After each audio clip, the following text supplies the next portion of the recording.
저는 올해 70살입니다. 20년 동안 운영하던 동네 슈퍼마켓을 은퇴하면서 그동안 모은 재산으로 외동아들 명호에게 아파트를 사주었습니다. 아버지, 이런 큰 선물을 주시다니. 아들이 아파트 등기권리증을 받던 날 눈물을 글썽이며 했던 말이 아직도 귓가에 맴돕니다. IMF 때 다니던 회사가 문을 닫으면서 몇 년 허송세월 보내고 그때 받은 퇴직금으로 슈퍼마켓을 시작했었습니다. 그때 명호는 대학교 3학년이었는데 등록금을 벌기 위해 아내와 함께 하루도 쉬지 않고 일했습니다. 여보, 우리 아들 대학만 졸업시키면 그때는 좀 쉬어요. 고된 일과를 마치고 돌아오는 길에 아내가 늘 하던 말이었습니다. 아침 6시에 문을 열어 밤 11시가 되어서야 닫았습니다. 명절에도 쉬지 못했고 아픈 날에도 가게를 지켰습니다. 손님들은 저희 부부를 갑동이네라고 불렀습니다. 아내는 손님들에게 늘 친절했고 가끔은 외상값을 받지 못해도 그저 웃어넘기곤 했습니다. 아줌마, 이번 달에는 꼭 갚을게요. 괜찮아요. 다음에 주셔도 돼요. 그런 아내의 인심 덕분에 20년 동안 가게를 할 수 있었던 것 같습니다. 제 아내는 10년 전에 암으로 세상을 떠났습니다. 여보, 우리 명호 잘 부탁해요. 그것이 아내의 마지막 말이었습니다. 병원비 때문에 가게 운영이 많이 힘들어졌었지만 명호를 위해 그래도 버텼습니다. 아내가 떠나고도 5년을 더 일했던 건 순전히 아들 생각 때문이었습니다. 제가 이제 효도하려고 했는데 아내의 장례식 때 아들이 울면서 했던 말입니다. 명호는 대기업에서 바쁜 생활을 하며 아침 일찍 출근해서 밤늦게 퇴근하는 것은 물론이고 주말에도 회사에 나갔습니다. 아버지, 지금 회의 중이라서 아버지, 오늘은 야근이라. 전화할 때마다 바쁘다는 말뿐입니다. 며느리는 전업주부고 손주들은 초등학생들입니다. 할아버지, 용돈 감사합니다. 매달 손주들에게 용돈을 보내면 이렇게 전화가 옵니다. 가게 할 때는 현금으로 주었는데 이제는 자동이체로 각각 10만 원씩 보내고 있습니다. 아내와 함께 20년 동안 모은 돈의 대부분으로 아들의 아파트를 샀습니다. 7억이나 하는 큰 금액이었지만 아들 가족이 좋은 환경에서 살기를 바라는 마음에 기꺼이 보태주었습니다. 여보, 우리 아들 결혼하면 좋은 집 한 채는 마련해주자. 아내와 늘 하던 약속을 지킨 셈입니다.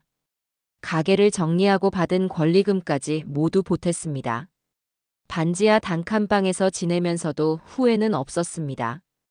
창문으로 보이는 하늘은 좁았지만 그래도 아들과 손주들이 좋은 곳에서 산다고 생각하니 마음은 넓었습니다. 갑동 씨, 아들한테 다 주고 그런 곳에서 사시면 어떡해요? 아이고, 자식들은 그렇게 무심하기도 하지. 이웃들은 걱정스러운 말을 했지만 저는 괜찮았습니다. 아내와 함께 꿈꾸던 일을 이뤘다는 생각에 뿌듯했습니다.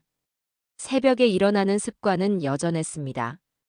동네 공원을 산책하면서 하루를 시작했고 가끔 마주치는 옛 단골들과 인사를 나누었습니다. 갑동 씨, 그동안 고생 많으셨어요. 아이고, 슈퍼 없어지니까 불편해서 어쩌나. 그럴 때마다 20년의 세월이 주마등처럼 스쳐 지나갔습니다. 며느리가 저를 꺼리기 시작한 것은 1년 전부터였습니다. 알고 보니 제 며느리는 SNS에서 유명 인플루언서였습니다. 집안 인테리어를 찍어 올리고 꾸미는 방법을 알려주는 일을 했는데 팔로워가 5만 명이나 되었습니다. 처음에는 작은 화분 하나를 들여놓는 것으로 시작했습니다. 며느리는 매일 그 화분에 물을 주고 사진을 찍었습니다. 그러더니 어느 날부터 거실 벽에 커다란 그림이 걸렸습니다. 주방 식탁이 바뀌고 조명도 바뀌었습니다. 창가에는 외국 브랜드 커튼이 달렸습니다. 이게 다 협찬이에요. 며느리는 이렇게 말하며 자랑스러워했습니다. 제가 사준 아파트를 배경으로 매일 사진을 찍어 올렸습니다. 조명 아래서, 커튼 앞에서, 소파 위에서, 주방에서. 협찬사들이 늘어날수록 집안은 점점 더 달라졌습니다. 처음에는 소소한 것들이었습니다. 접시, 컵, 이불 커버 같은 것들이었죠. 그러다 탁자가 들어왔고, 장식장이 들어왔고, 소파가 들어왔습니다. 집안 가구들이 하나둘 바뀌어 갔습니다. 동네에서는 소문이 파다했습니다. 며느리가 한 달에 수백만 원을 번다는 이야기가 돌았습니다. 아파트 단지 주민들 사이에서는 인테리어 전문가로 통했습니다. SNS 팔로워는 날이 갈수록 늘어났습니다. 처음엔 1000명도 안 되었던 팔로워가 10,000명이 되고 20,000명이 되고 30,000명이 되더니 50,000명을 넘어섰습니다. 며느리는 매일 새벽부터 일어나 집 안 구석구석을 청소하고 정리했습니다. 완벽해야 해요. 며느리는 이렇게 중얼거리며 하루 종일 집 안을 들여다보았습니다. 점점 저를 꺼리기 시작한 것도 그 즈음부터였습니다. 처음에는 촬영이 있다며 방문 날짜를 바꾸자고 했습니다. 그러다 협찬사 미팅이 있다며 만남을 미루었습니다. 나중에는 아예 문을 열어주지 않았습니다. 라이브 방송 중이에요. 중요한 촬영이 있어요. 오늘은 안 될 것 같아요. 이런 말들이 늘어갔습니다. 집 안에는 점점 더 비싼 물건들이 들어찼습니다. 수입 가구들은 모두 흰색이었고, 카펫도 흰색이었고, 커튼도 흰색이었습니다. 며느리는 이것을 올 화이트 인테리어라고 불렀습니다. 방금 찍은 사진이 망했어요. 며느리는 제가 앉았던 흰 소파의 구김진 자리를 보며 이렇게 말했습니다. 동네 이웃들 사이에서 며느리의 험담이 돌기 시작했습니다. 전업주부들이 많이 모이는 단지 내 커피숍에서였습니다. 시어른을 문전박대한대요. 돈맛을 들이더니 사람이 변했나 봐요. 저러다 큰 코 다칠 텐데. 이런 말들이 제 귀에까지 들어왔습니다. 며느리는 이웃들 앞에서도 저를 깎아내렸습니다. 제가 시골 슈퍼마켓이나 하던 사람이라 수준이 낮다고 했습니다. 제 옷차림이 촌스럽다고 했고 제 말투가 세련되지 못하다고 했습니다. 손주들의 태도도 달라졌습니다. 예전에는 제가 가면 반갑게 뛰어나와 안겼던 아이들이었는데 언제부턴가 엄마 눈치를 보며 인사도 제대로 하지 않았습니다.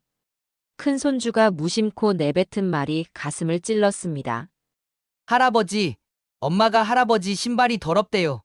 작은 손주도 덩달아 말했습니다. 우리 집에 오지 마세요. 엄마 스트레스 받아요. 아들 명호는 이런 상황을 전혀 모르는 듯 했습니다. 퇴근이 늦어 집에 거의 없었고 주말에도 회사에 나가는 일이 많았습니다. 있더라도 피곤해 지쳐 방에서 잠만 잤습니다. 며느리의 월 수입은 점점 늘어갔습니다. 아들보다 더 많이 번다는 소문도 돌았습니다. 한 달에 1,000만 원도 번다고 했습니다. 그 돈으로 외제차도 샀고 명품 가방도 사들였습니다. 제가 20년 동안 슈퍼마켓을 해서 모은 돈으로 산 아파트. 그곳에서 며느리는 유명인이 되어갔습니다. 하지만 정작 저는 그 집 앞에서 매번 쫓겨났습니다. 비가 오는 날이었습니다. 현관문 앞에서 1시간을 기다렸지만 문은 열리지 않았습니다. 결국 홀로 돌아서는데 누군가 저를 부르는 소리가 들렸습니다. 갑동 씨, 옆집 할머니였습니다. 들어가세요. 차라도 한잔하고 가시죠. 옆집 할머니의 집에서 며느리 이야기가 나왔습니다. 어제는 시아버지가 자기 콘셉트를 망친다고 하더라고요. 인스타그램이란 데 글도 올렸대요. 댓글에서는 시아버지 욕을 하는 사람도 있었대요. 처음 들어보는 이야기였습니다. 인스타그램이라는 곳에 제 이야기를 올렸다는 게 믿기지 않았습니다. 더구나 모르는 사람들이 저를 욕한다는 말에 가슴이 무너져 내렸습니다. 아내가 살아있을 때는 이런 일이 없었을 텐데. 그러고 며칠 뒤 감기에 걸려 몸이 좋지 않았던 날이었습니다. 아침부터 열이 나고 기침이 나왔지만 손주들이 보고 싶어 아들 집으로 향했습니다. 며칠째 손주들 얼굴을 못 봤기 때문입니다. 그날따라 비가 많이 내렸습니다. 우산도 없이 걸어가는데 온몸이 흠뻑 젖었습니다. 으슬으슬 한기가 들었지만 이미 반쯤 온 길이라 돌아갈 수도 없었습니다. 비바람이 불 때마다 몸이 휘청거렸습니다. 20분쯤 걸어 아들 집 아파트 단지에 도착했습니다. 입구에서 잠시 비를 피했지만 이미 온몸은 젖어 있었습니다. 엘리베이터를 타고 15층으로 올라갔습니다. 비에 젖은 채로 아들 집 현관 앞에 섰습니다. 떨리는 손으로 초인종을 눌렀습니다. 몸이 떨려 손끝이 제대로 힘을 주지 못했습니다. 누구세요? 며느리의 목소리가 들렸습니다. 나다. 문이 살짝 열렸습니다. 며느리는 문틈으로 얼굴만 내밀었습니다. 문 안쪽으로 보이는 흰색 인테리어가 눈에 들어왔습니다. 한기에 몸이 떨렸습니다. 기침이 멈추지 않았습니다. 며느리의 눈에는 제 흠뻑 젖은 모습이 불쾌해 보이는 듯 했습니다. 잠깐 들어가마. 오늘은 안 돼요. 신발장이 더러워지면 곤란해요. 안에서는 손주들의 웃음소리가 들렸습니다. 현관 밖에서는 비가 더 세차게 내리기 시작했습니다. 복도 끝에서 바람이 불어와 더 춥게 느껴졌습니다. 감기 기운이 있어서. 제 말을 들은 며느리가 저에게 막 퍼부었습니다.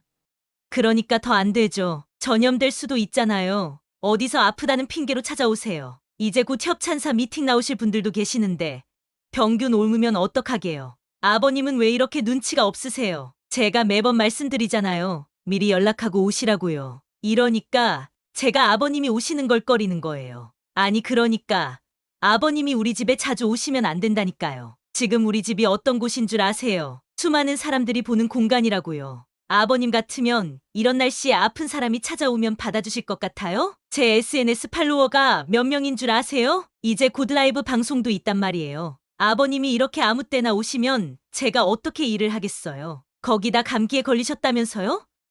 우리 애들한테 옮으면 어떡하시려고요? 알면서 일부러 그러시는 거죠? 제가 얼마나 힘들게 이 자리까지 왔는지 아세요? 아버님은 그냥 슈퍼마켓이나 하시다가 은퇴하신 분이라 모르시겠지만 전 이제 인플루언서라고요. 이런 식으로 불쑥불쑥 찾아오시면 안 된다고 몇 번을 말씀드려요. 시아버님이시니까 이렇게라도 말씀드리는 거예요. 다른 분들 같으면 진작에 경비실에 못 들어오게 해달라고 했을 거예요. 아버님 때문에 제가 얼마나 스트레스 받는지 아세요? 비 맞으셨다고요? 그건 아버님 잘못이죠. 우산도 안 가지고 이런 날씨에 오시는 게 말이 됩니까? 제가 아버님 건강까지 신경 써야 돼요? 이러니까 제가 아버님을 멀리하는 거예요. 아무리 시아버님이셔도 이건 아니죠. 저희 집이 아버님 생각처럼 그렇게 편하게 오실 수 있는 곳이 아니에요. 이제는 비즈니스 공간이라고요. 그리고 솔직히 말씀드릴게요. 아버님이 오실 때마다 저희 집 이미지가 떨어져요. 아버님 옷차림이나 말투가 저희 집하고 안 맞는다고요. 이제 그만 가시죠. 더 이상 현관에 계시면 안 돼요. 이러다 다른 입주민분들이 보시면 안 좋잖아요. 이런 말 듣게 해서 죄송하지만 이제 그만 돌아가세요. 다음에 오실 때는 꼭 연락하고 오세요. 신발도 좀 깨끗한 거 신고 다니시고. 근데 가능하면 오지 마세요. 제발 이제 그만 가시라고요. 이 모습을 본 옆집 학생이 문을 열고 나왔습니다.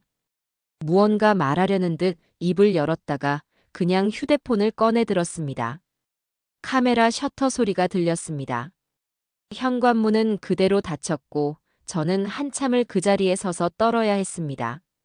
비는 계속 내렸고 감기 기운에 온몸이 으슬으슬했습니다. 복도 끝 창문으로 들어오는 비바람이 더 세차졌습니다. 옆집 할머니가 제게 다가왔습니다. 갑동 씨, 우리 집에서 좀 쉬다 가세요. 괜찮습니다. 몸을 돌려 엘리베이터로 향했습니다. 저는 비를 맞으며 다시 집으로 걸었습니다. 그날 저녁 옆집 학생이 찍은 동영상이 동네 커뮤니티에 올라갔습니다. 순식간에 조회수가 올라갔고 댓글이 수백 개 달렸습니다. 유명 인플루언서의 민낯이라는 제목의 게시물이었습니다. 영상에는 제가 비에 흠뻑 젖은 채로 떨고 있는 모습이 담겨 있었습니다. 며느리가 문틈으로 얼굴만 내밀고 차갑게 대하는 장면도 있었습니다. 특히 신발장이 더러워진다는 며느리의 말이 또렷하게 들렸다고 합니다. 동네 주민들의 분노가 커져갔습니다. 댓글에는 며느리를 비난하는 내용이 가득했습니다. 시아버지를 이렇게 대해도 되는 것이냐는 말들이었습니다. 저 집 아파트가 시아버지가 사준 거라면서요? 인스타에서 유명하다고 해서 봤더니 이런 사람이었네요. 불매운동 해야겠어요. 협찬받은 회사에 이 영상 보내야겠어요. 이런 댓글들이 수백 개 달렸습니다. 저는 그날 밤 고열에 시달렸습니다. 홀로 반지하 단칸방에 누워 앓았습니다. 옆집 할머니가 죽을 끓여다 주었고 동네 약국에서는 감기약을 보내주었습니다. 이튿날 아침 며느리의 SNS 계정에는 비난 댓글이 가득했다고 합니다. 협찬하던 회사들도 계약을 파기하겠다는 연락을 해왔다고 했습니다. 비가 그치고 맑은 하늘이 보이던 그날 아침 아들에게서 전화가 왔습니다. 아버지 때문에 난리가 났어요. 아들의 목소리에는 원망이 가득했습니다. 마치 제가 일부러 그런 상황을 만든 것처럼 들렸습니다.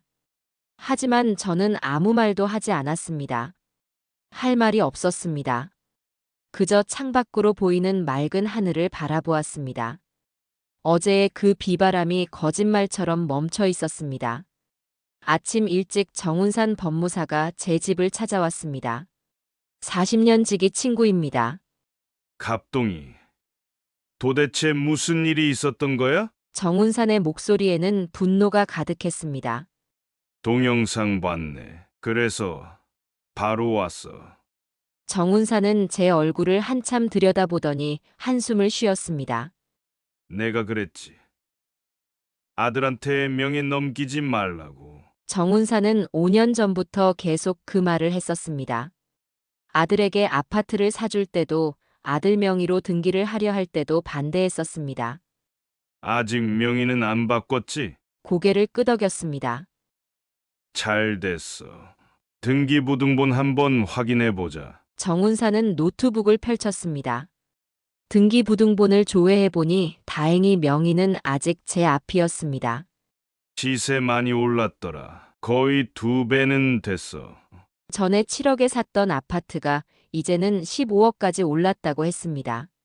갑동아, 팔자. 정운산의 목소리는 단호했습니다. 그래도 뭘 망설여. 이런 며느리, 이런 아들한테 더 이상 미련 둘 필요 없어. 정운산은 곧바로 부동산에 전화를 걸었습니다. 김 실장님, 나 정운산인데. 정운산은 오랫동안 거래해온 부동산과 이야기를 나누었습니다. 매물을 내놓기로 했습니다. 매매가는 15억에 하시죠. 부동산 사장의 말이었습니다. 요새 매수자들이 많습니다. 이 정도 조건이면 금방 나올 거예요. 정운산은 매매 조건을 꼼꼼히 확인했습니다. 40년 법무사 경력이 헛되지 않았습니다. 갑동아, 너무 걱정하지 마. 내가 다 알아서 할게. 정운산의 말대로였습니다. 매물이 나온 지 일주일 만에 매수자가 나타났습니다. 아파트를 선호하는 30대 부부였습니다. 인테리어가 너무 잘 되어 있어서 마음에 듭니다. 매수자는 며느리가 꾸며놓은 인테리어를 마음에 들어 했습니다. 제 며느리의 SNS를 보고 찾아왔다고 했습니다. 집도 안 보고 계약하겠다고 했습니다. 계약금은 언제 입금하실 수 있나요? 부동산 사장이 물었습니다. 내일이라도 가능합니다. 계약이 일사천리로 진행되었습니다. 정운산이 법무사 경험을 살려 꼼꼼하게 계약서를 검토했습니다. 매수자 신용도 확인해 봤어. 문제 없어. 정운산은 제가 걱정할까봐 모든 것을 직접 챙겼습니다. 갑동아, 이제 됐어. 한 달 뒤면 이사 나가라고 통보하면 돼. 정운산의 말에 가슴이 먹먹해졌습니다. 그래도 아들인데. 자식이기 때문에 더 단호해야 해. 이런 식으로 너를 대하는데 더 이상 참을 필요 없어. 정운산의 음성이 떨렸습니다. 40년 지기 친구로서 하는 말이야. 이제는 너의 인생을 살아. 그리고 매수자가 조금이라도 망설이면 다른 분 구하면 돼. 정운산의 말대로였습니다. 매수 문의가 계속 들어왔습니다. 갑동아, 너무 마음 약하게 먹지 마. 정운산은 계속해서 제게 용기를 불어넣었습니다. 내가 봤을 때는 말이야. 며느리가 SNS에서 유명세를 탄 것도 다 너 덕분이야. 그 집이 없었으면 뭘로 인테리어를 했겠어. 근데 이제는 널 문전박대해? 정운산의 얼굴이 붉어졌습니다. 아들도 마찬가지야. 너한테 그 집을 받고 나서는 사람이 변했어. 정운산은 이제 계약금만 받으면 된다고 했습니다. 계약금 받고 나면 이제 돌이킬 수 없는 거지. 그렇지. 계약금 받는 순간 매수자한테도 권리가 생기는 거야. 정운산은 법적인 내용을 자세히 설명해 주었습니다. 이러다가 아들이 소송이라도 하면 어쩌지? 걱정 마.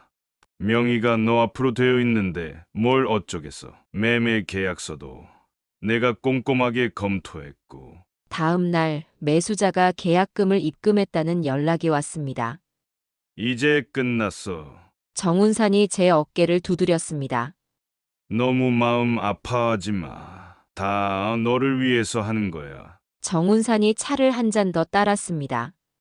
한 달 안에 이사 나가라고 통보하면 돼. 아들한테는 어떻게 얘기하지? 그건 내가 하마. 내가 직접 만나서 설명할게. 밖에는 여전히 비가 내리고 있었습니다. 지난번 그날처럼 추적추적 내리는 비를 보니 가슴 한편이 먹먹해졌습니다. 갑동아, 이제 네 인생을 살아야지. 평생 자식 뒷바라지하다 끝낼 거야? 정운산의 말이 제 가슴 깊이 박혔습니다. 그래, 이제는 내 삶을 살아야지. 마지막 한 모금의 차를 마시며 깊은 한숨을 내쉬었습니다. 그날의 일이 있고 나서 며느리는 자신의 SNS에 글을 올렸다고 합니다. 시골에서 슈퍼마켓 하던 시아버지가 찾아와서 우리 집 인테리어를 망쳐놓으세요. 비 맞은 신발로 들어오시겠다고 하고 고급스러운 우리 집 분위기를 전혀 이해 못하시죠. 이런 분 때문에 제 콘텐츠의 퀄리티가 떨어질까 걱정이에요. 며느리는 거기서 그치지 않고 추가로 더 글을 올렸습니다. 시아버지 세대는 우리 같은 인플루언서의 가치를 전혀 이해하지 못하시는 것 같아요. 우리 집은 이제 작은 스튜디오나 다름없는데 마치 동네 슈퍼마켓처럼 드나들려고 하시니 너무 곤란해요. 오늘은 중요한 협찬 촬영이 있는데 감기에 걸리셨다면서 찾아오셨어요. 이런 분 때문에 제 방송이 다 망쳐질 뻔했답니다. 동네 아주머니가 제게 며느리의 글을 보여주었습니다. 이런 글을 올렸다가는 큰일 날 텐데. 아주머니의 말대로였습니다. 며느리의 SNS는 순식간에 폭풍우 속으로 빠져들었습니다. 처음에는 며느리의 단골 팔로워들조차 충격을 받은 듯 했습니다. 그동안 님 방송 열심히 봤는데 이건 아닌 것 같아요. 시아버지를 이렇게 무시하면 안 되는 거 아닌가요? 그 집 아파트가 시아버지가 사준 거라면서요? 점점 댓글의 수위가 높아졌습니다. 인플루언서의 민낯이 드러났네요. 돈맛을 들이더니 사람이 변했나 봐요. 불매운동 시작합시다. 협찬사에 이 글 캡처해서 보내야겠어요. SNS 영향력이 큰 계정들도 이 일에 관심을 보였습니다. 요즘 핫한 인테리어 인플루언서의 충격적인 시아버지 폭로글. 팔로워 5만의 인플루언서가 보여준 충격적인 모습. 이런 제목의 글들이 퍼져나가기 시작했습니다. 협찬하던 가구 회사에서 먼저 연락이 왔다고 합니다. 죄송하지만 저희와의 계약은 여기까지입니다. 이런 논란은 저희 회사 이미지에도 큰 타격이 됩니다. 앞으로의 모든 협찬을 중단하겠습니다. 가전제품 회사도 계약 해지를 통보했습니다. 즉시 저희 제품 관련 게시물을 모두 삭제해주세요. 인테리어 소품 회사들도 등을 돌렸습니다. 더 이상의 협찬은 어렵겠습니다. 한 달 수입이 1,000만 원이 넘었다던 며느리의 SNS 활동은 큰 타격을 입었습니다. SNS 마케팅 업계에서도 며느리를 비난하는 목소리가 커졌습니다. 인플루언서로서 최악의 실수를 했네요. 이런 식으로 가족을 팔아먹으면 안 됩니다. 인플루언서의 도덕성이 얼마나 중요한지 보여주는 사례네요. 이웃들 사이에서도 며느리를 비난하는 목소리가 커져갔습니다. 돈맛을 들이더니 사람이 변했지. 시아버지 돈으로 성공한 주제에 인성이 그렇게 중요하다더니. 결국 며느리는 사과문을 올렸습니다. 죄송합니다. 제가 너무 감정적으로 글을 올렸네요. 시아버님께 죄송한 마음뿐입니다. 앞으로는 이런 일이 없도록 하겠습니다. 하지만 사태는 쉽게 수습되지 않았습니다. 이제 와서 뭘? 진심이 느껴지지 않는 사과문이네요. 이미지 관리용 사과문인 게 뻔히 보이네요. 며느리의 SNS 계정은 순식간에 팔로워가 빠져나가기 시작했습니다. 5만이 넘던 팔로워는 하루 만에 3만 명 아래로 떨어졌습니다. 광고주들도 줄줄이 계약 취소를 통보했습니다. 월 1,000만 원이 넘는 수입이 하루아침에 끊겼습니다. 아들 명호는 이 일을 어떻게 받아들였는지 모르겠습니다.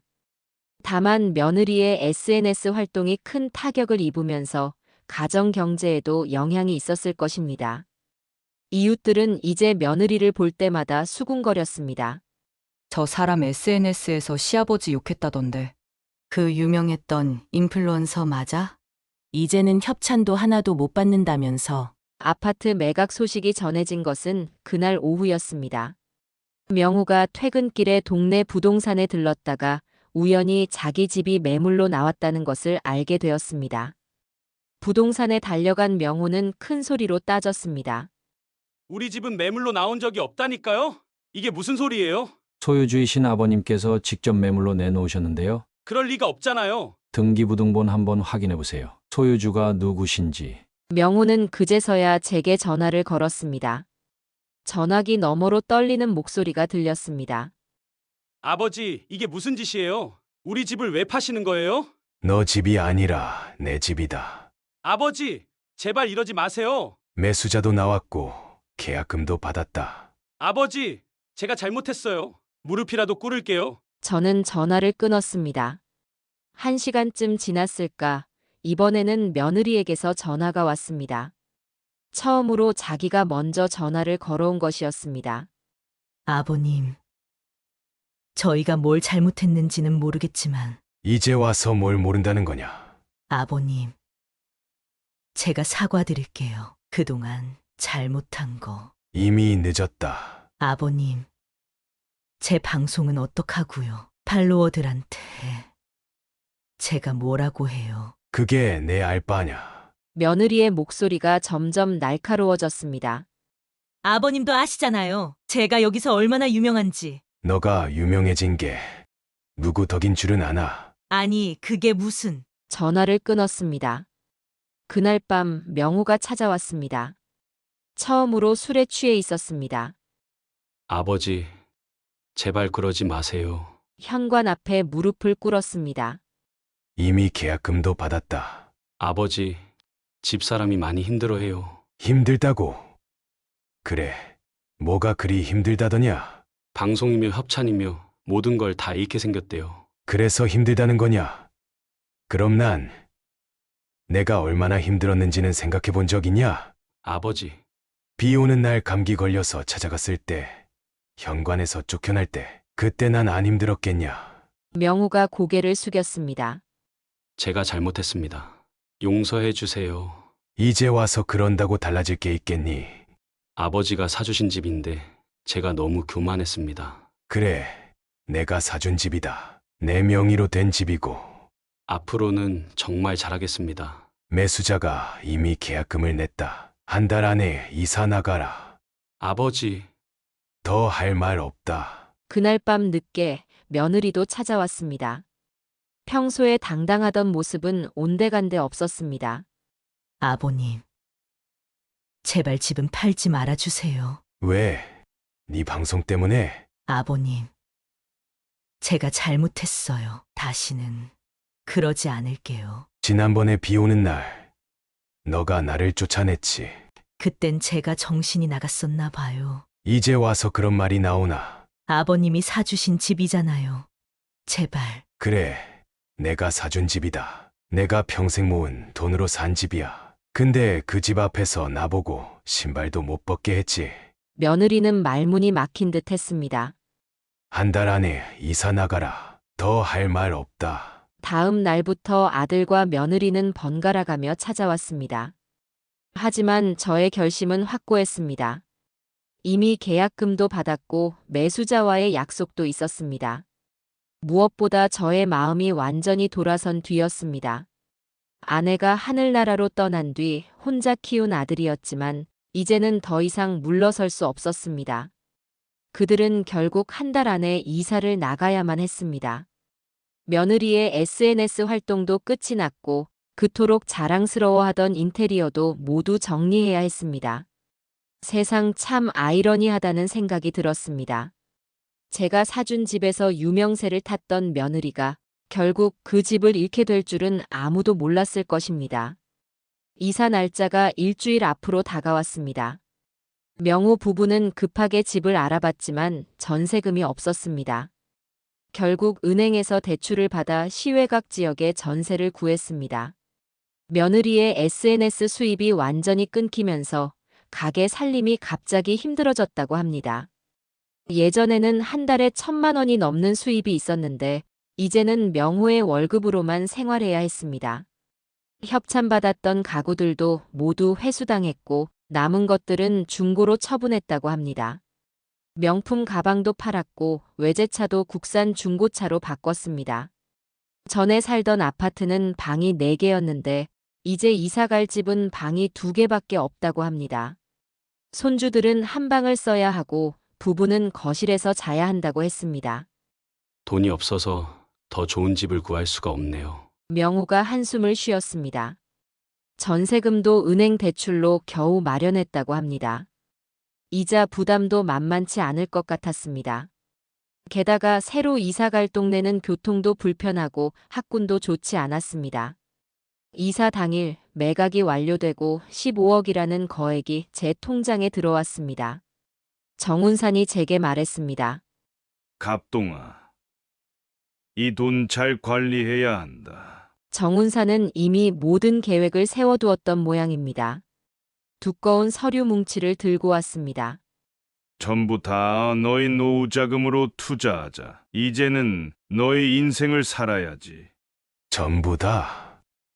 그래, 이건 법적으로 보호받는 거야. 아무도 손댈 수 없지. 정운산은 은행 직원을 동행해 왔습니다. 15억 전액을 안정적인 금융 상품에 투자했습니다. 이렇게 해두면 평생 걱정 없이 살 수 있을 거야. 정운산의 말대로였습니다. 매달 적지 않은 이자 수입이 생길 것이고 그 돈으로 여유롭게 살 수 있을 것 같았습니다. 이 소식을 들은 며느리는 또다시 SNS에 글을 올렸습니다. 시아버지께서 제가 인테리어한 집을 파셨네요. 시어머님이 살아계셨다면 이러셨을까요? 너무 서운합니다. 하지만 이번에도 역시 며느리를 향한 비난이 쏟아졌습니다. 아니, 남의 집인데 뭐 어쩌자는 거죠? 시아버님 돈 주고 산 집인데 왜 서운하다는 거죠? 평생 모으신 돈을 왜 줘야 하는데요? 댓글이 수천 개 달렸고 모두 며느리를 비난하는 내용이었습니다. 이제는 팔로워도 많이 줄어들어 2만 명 정도밖에 남지 않았다고 합니다. 명호는 이 소식을 듣고 한동안 아무 말도 하지 못했다고 합니다. 아버지 결국 이렇게 하시는군요. 너희가 이렇게 만든 거다. 새로 구한 전셋집은 반지하였다고 합니다. 대기업에서 잘 나가던 명호의 신세가 완전히 달라졌습니다. 회사에서 이상한 소문이 돌기 시작했습니다. 회사 직원들은 며느리의 SNS 글을 보고 수군거렸습니다. 사람들 사이에서 불효자라는 소리가 돌았습니다. 며느리가 올린 시아버지 비하 글이 직장 동료들 사이에서도 화제가 되었던 것입니다. 회식 자리에서도 분위기가 달라졌습니다. 전에는 명호를 부르며 반갑게 맞아주던 사람들이 이제는 슬쩍 자리를 피했습니다. 불효자랑 밥 먹으면 체할 것 같아서.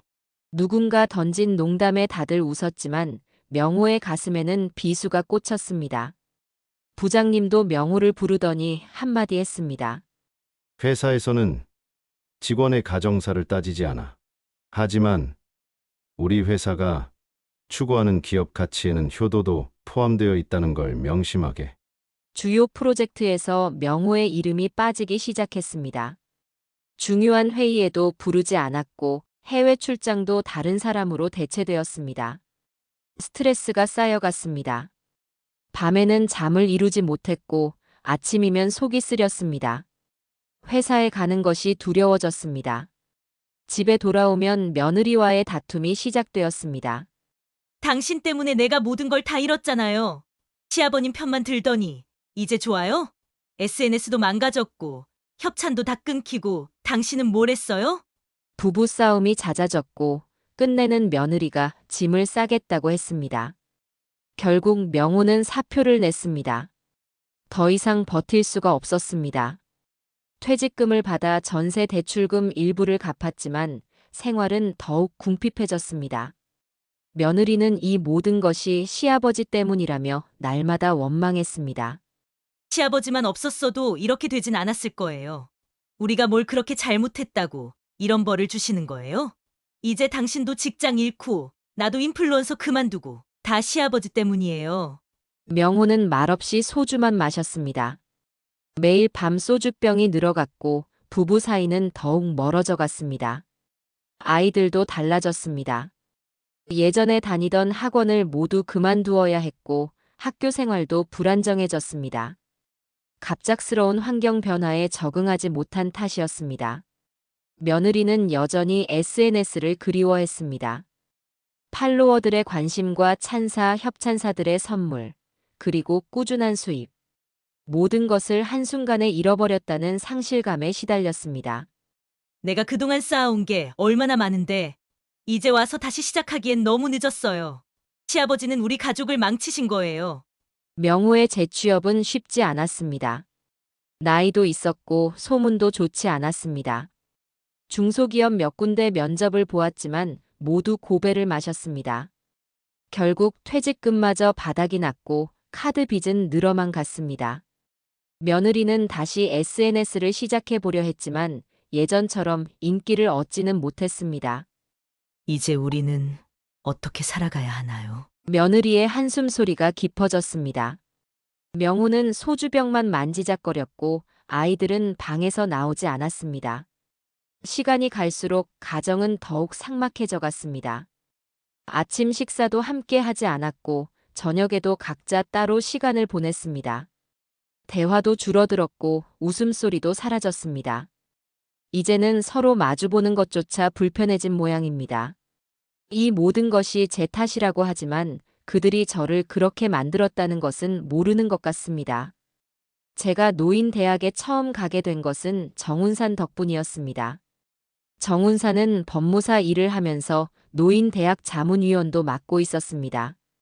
갑동아, 혼자 집에만 있지 말고 노인대학에 한번 나와봐. 처음에는 마땅히 할 일도 없어서 마지못해 따라 나섰습니다. 그런데 의외로 그곳에는 저와 비슷한 처지의 어르신들이 많았습니다. 나도 아들한테 20억짜리 건물을 줬다가 다시 뺏었지. 우리 며느리도 그랬어. 재산 다 넘기자마자 돌변하더라고.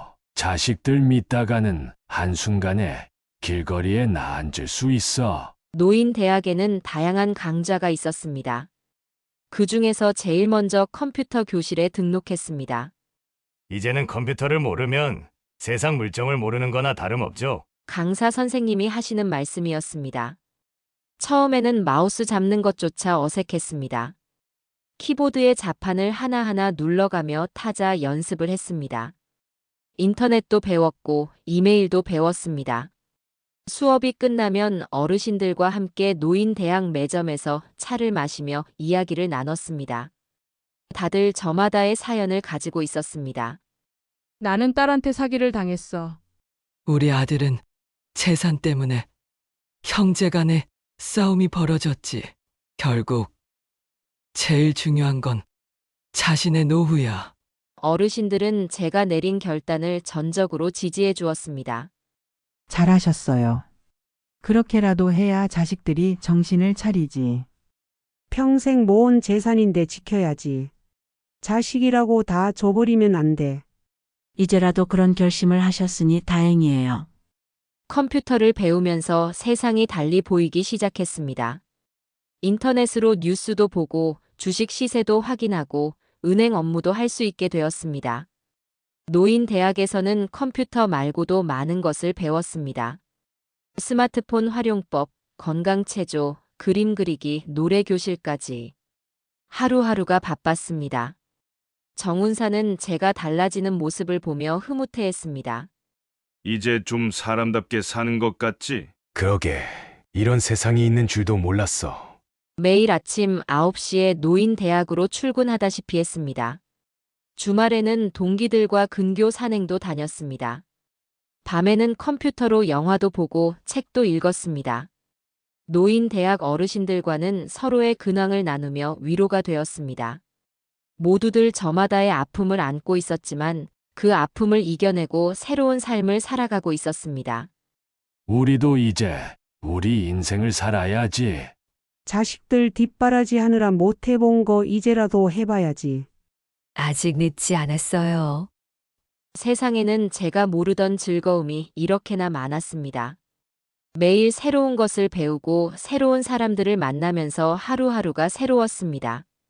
노인 대학에서의 시간들은 제게 새로운 희망을 안겨주었습니다. 아들과 며느리 때문에 받은 상처가 완전히 아물지는 않았지만 이제는 그 아픔을 조금은 달랠 수 있게 되었습니다. 며느리의 SNS 계정은 결국 폐쇄되었습니다. 그동안 올렸던 게시물도 모두 사라졌고 5만이 넘는 팔로워도 하루아침에 잃었습니다. 협찬받았던 가구와 가전제품도 모두 회수당했고 매달 들어오던 수입도 끊겼습니다. 생활비를 벌기 위해 아르바이트를 시작했지만 예전의 수입에는 턱없이 못 미쳤습니다. 한 달에 100만 원도 벌기 힘들었습니다. 명호는 퇴직 후 재취업이 안 되어 집에만 있었고 카드빚은 눈덩이처럼 불어났습니다. 며느리는 결국 이혼을 선언했습니다. 이렇게는 더 이상 못 살겠어요. 당신 아버님 때문에 제 인생이 완전히 망가졌어요. 이제는 내가 혼자 살아볼래요. 명호는 그제서야 자신의 잘못을 깊이 뉘우쳤습니다. 아내의 SNS 활동에 빠져 정작 아버지를 홀대했던 시간들, 아내의 행동을 방관했던 순간들이 떠올랐습니다. 변두리 전셋집에서 짐을 싸는 며느리를 보며 명호는 한숨만 내쉬었습니다. 이제는 모든 것이 돌이킬 수 없게 되었습니다. 아버지에게서 아파트를 빼앗긴 것도, 직장을 잃은 것도 결국은 모두 자신의 잘못이었다는 걸 깨달았습니다. 며느리가 집을 나가고 빈집에 홀로 남은 명호는 소주병만 끌어안았습니다. 어머니가 먼저 떠나고 아버지마저 등을 돌리고 이제는 아내까지 떠나가는 현실이 너무나 고통스러웠습니다. 이혼하고 나면 난 어디로 가? 에휴, 정말 짜증나. 며느리의 마지막 말이었습니다. 결국 이혼 서류에 도장을 찍었고 며느리는 고향으로 내려갔습니다. 명호는 매일 술에 취해 있었습니다. 퇴직금도 바닥나고 생활비도 없어 이제는 소주조차 살 수 없게 되었습니다. 빚쟁이들의 전화는 하루에도 수십 통씩 왔습니다. 당신 아버님이 우리 집을 망친 거야. 며느리의 마지막 말이 귓가에 맴돌았습니다. 하지만 명호는 알고 있었습니다. 이 모든 것이 자신의 잘못이라는 것을. 아내가 SNS에서 유명세를 탈 때 그저 자랑스러워하기만 했습니다. 아내가 아버지를 무시할 때도 말리지 않았습니다. 비 오는 날 아버지가 문 앞에서 떨고 계실 때도 모른 척했습니다. 이제는 모든 게 끝났습니다. 명호는 변두리 전셋집에 홀로 남았습니다. 아내는 떠났고 카드 빚은 산더미처럼 쌓였습니다. 재취업의 기회도 보이지 않았습니다. 아버지. 술에 취해 중얼거리는 말뿐이었습니다. 이제 와서 후회해도 소용없었습니다. 모든 것이 이미 엎질러진 물이 되어버렸습니다. 명호는 매일 밤 소주병을 끌어안고 잠들었습니다. 아침이면 숙취에 시달렸고 낮에는 구직 사이트만 뒤적거렸습니다. 하지만 그의 나이에 그리고 그런 소문이 난 뒤에 취직하기란 하늘의 별 따기였습니다. 이제는 전세금도 날릴 위기에 처했습니다. 집주인이 전세금을 올려달라고 했지만 돈이 없었습니다. 은행에서는 더 이상의 대출도 거절했습니다. 아버지 말씀대로 했어야 했는데. 뒤늦은 후회만 남았습니다. 아버지가 사준 아파트에 살 때가 가장 행복했었다는 것을 이제야 깨달았습니다. 며느리와의 이혼 소식은 금세 동네에 퍼졌습니다. 사람들은 여전히 수군거렸습니다. 불효자는 필히 그 대가를 치른다더니 돈 맛에 취해서 부모님도 몰라보더니 결국 이렇게 되는구나. 인과응보라는 게 이런 거구나. 명호는 이제 길거리를 다닐 때도 고개를 숙였습니다. 누구를 마주치는 것도 두려웠고 누군가와 대화를 나누는 것도 힘들었습니다. 빈 소주병들이 쌓여갔고 카드 빚도 늘어갔고 희망은 점점 멀어져 갔습니다. 한때 대기업에 다니며 잘 나가던 명호의 모습은 온데간데 없이 사라졌습니다. 이제는 정말 끝이구나 하는 생각이 들 때쯤 명호는 문득 깨달았습니다. 아버지의 마지막 모습이, 그날 비 맞으며 떨던 그 모습이 얼마나 서글펐을지를. 명호는 매일 찾아와 빌었습니다. 아버지의 마음을 몰라 배워서 정말 죄송합니다. 뉘우치고 새 사람으로 살겠습니다. 제발 용서해 주세요. 그래도 자식이라고 매일 비니 마음이 조금씩 풀어지더군요. 정운산이 명호의 이혼 조정을 돕기로 했습니다. 40년 법무사 경력으로 이런 일은 수없이 많이 다뤄왔다고 했습니다. 내가 잘 처리해 주마. 정운산은 이혼 관련 서류를 하나하나 꼼꼼히 검토했습니다. 며느리 측에서는 재산 분할로 3억을 요구했습니다. 당신 아버님 때문에 제 경력이 망가졌잖아요. SNS도 망했고 협찬 계약도 다 잃었고. 하지만 정운산은 단호했습니다. 현재 명호 씨는 무직이고 카드빚만 있는 상태입니다. 재산 분할은 어렵겠네요. 그럼 아버님께 요구하면 되잖아요. 우리 집 망친 게 누구예요? 그건 법적으로 성립되지 않습니다. 며느리는 변호사까지 선임했습니다. 하지만 정운산의 치밀한 준비 앞에서는 아무것도 할 수 없었습니다. SNS에 올린 글들, 시아버지를 비하한 내용들 모두 증거로 제출하겠습니다. 며느리 측 변호사의 얼굴이 굳어졌습니다.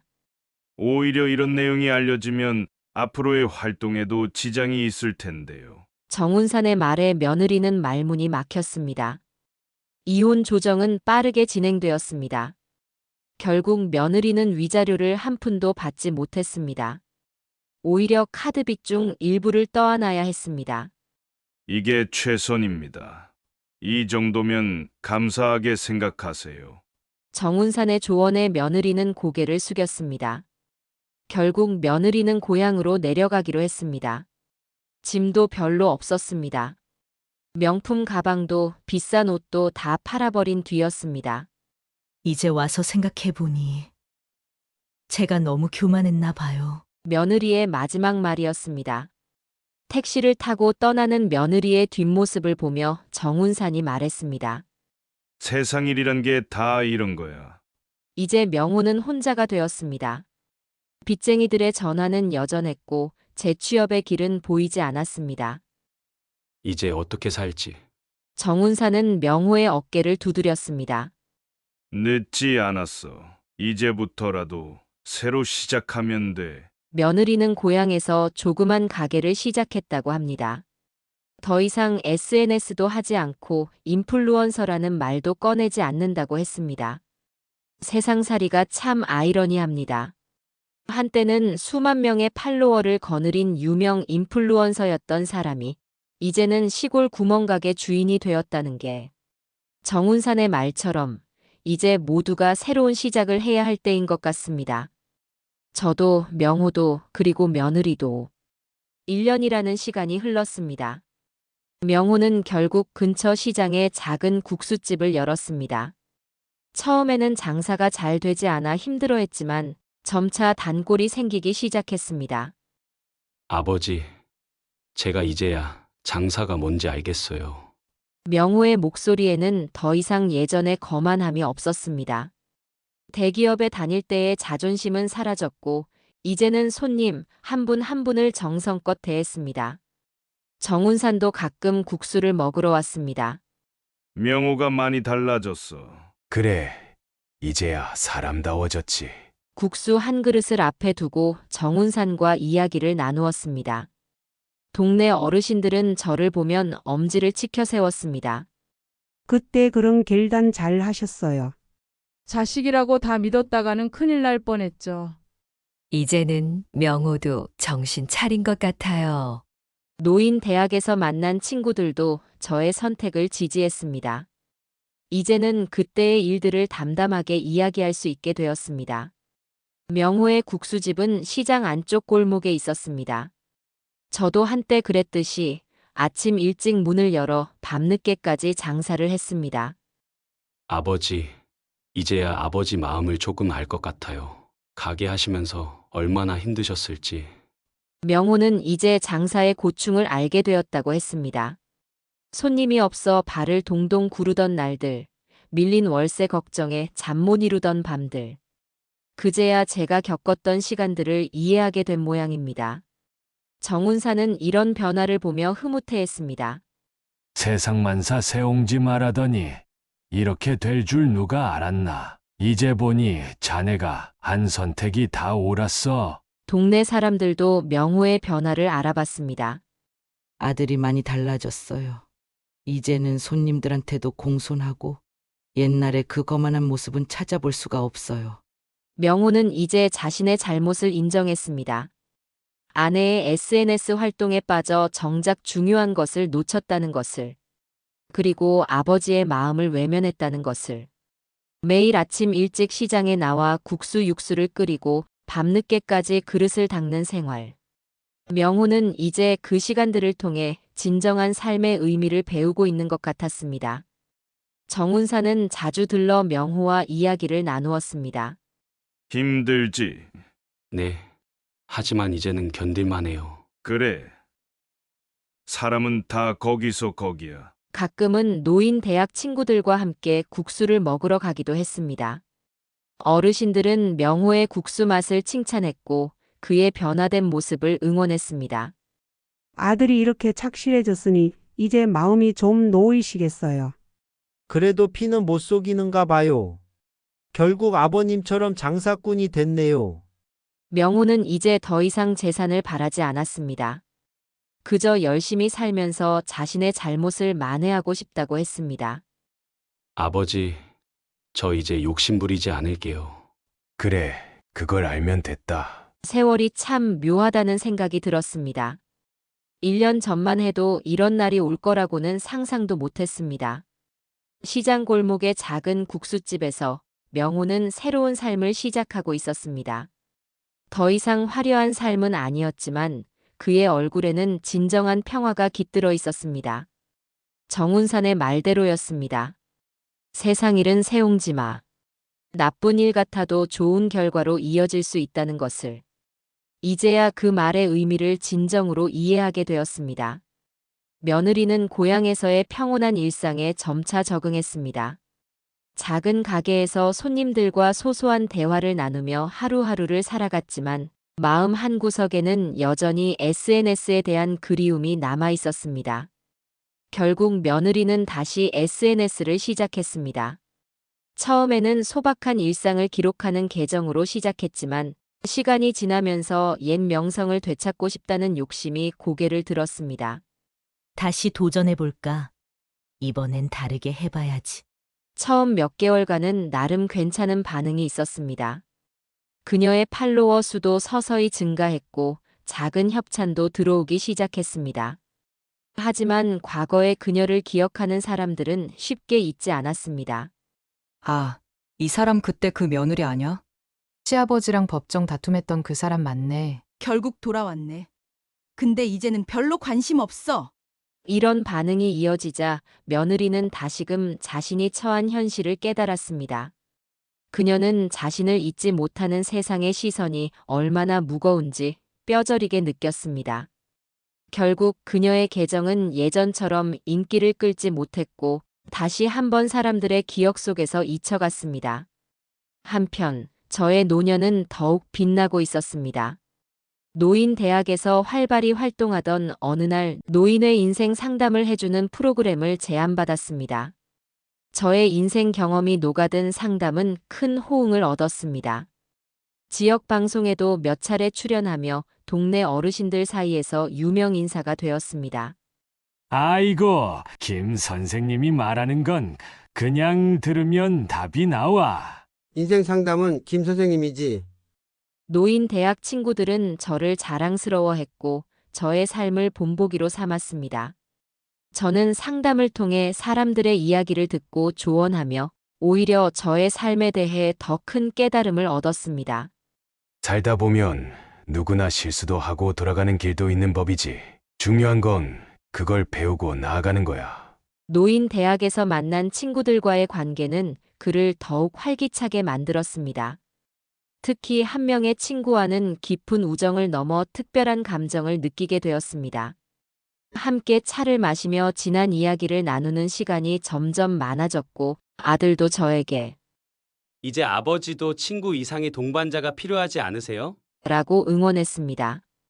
이 나이에 사랑이라니. 참 웃기지 않니? 웃기긴요. 아버지처럼 멋진 분이라면 당연히 그럴 만하죠. 명호의 국수집은 시간이 갈수록 더 많은 단골을 확보했습니다. 이제는 근처 시장의 명물이 되었고 방송에도 잠깐 소개되며 더욱 인기를 끌게 되었습니다. 하지만 무엇보다도 명호는 자신이 하는 일에 대한 진정한 보람을 느끼기 시작했습니다. 아버지, 이제야 제가 사는 맛을 알아요. 저는 그런 명호를 보며 흐뭇했습니다. 저는 종종 가게에 들러 명호와 대화를 나누었습니다. 둘 사이의 벽은 완전히 허물어졌고 오랜 시간 쌓였던 감정의 앙금도 어느새 사라졌습니다. 너도 이젠 어엿한 장사꾼이 다 됐구나. 아버지처럼 될 수 있을까요? 이미 잘하고 있어. 그때의 실수를 잊지 않고 배우는 게 중요한 거야. 명호는 저의 조언을 진심으로 받아들였습니다. 사람 대하는 법을 배웠고 매일 정직하게 장사를 하며 하루하루를 살아갔습니다. 저는 저의 결정을 단 한 번도 후회하지 않았습니다. 그 결단의 순간은 당시에는 고통스러웠지만 지나고 보니 가족 모두를 위한 최선의 선택이었습니다. 시간이 흐르면서 손주들은 매주 저를 찾아와 할아버지와 함께 시간을 보내는 즐거움을 배웠고 명호 역시 그동안의 잘못을 진심으로 반성하며 새로운 삶을 시작했습니다. 명호는 국수집 운영에 정성을 다하며 성실한 하루하루를 살았습니다. 그는 이제 손님 한 명 한 명을 귀하게 여기며 자신이 직접 만든 국수 한 그릇이 사람들에게 줄 수 있는 작은 행복을 깨달았습니다. 그 변화된 모습을 보며 저는 묵은 응어리가 하나씩 풀려가는 기분을 느꼈습니다. 며느리 역시 자신만의 삶을 살아가겠죠. 손주들은 그런 변화를 자연스럽게 받아들였고 저를 찾아와 밝고 순수한 모습으로 웃음을 안겨주었습니다. 할아버지, 우리 다음 주에도 놀러 와도 돼요. 그럼 할아버지는 항상 기다리고 있지. 손주들의 웃음소리는 제게 가장 큰 위로와 기쁨이 되고 있습니다. 그들이 자라나는 모습을 지켜보며 저는 인생의 깊이를 더 깨닫게 되었습니다. 아이들에게는 할아버지로서의 역할을 다하고 명호에게는 아버지로서 응원과 지지를 보내고 있습니다. 저의 긴 사연을 들어주셔서 감사합니다.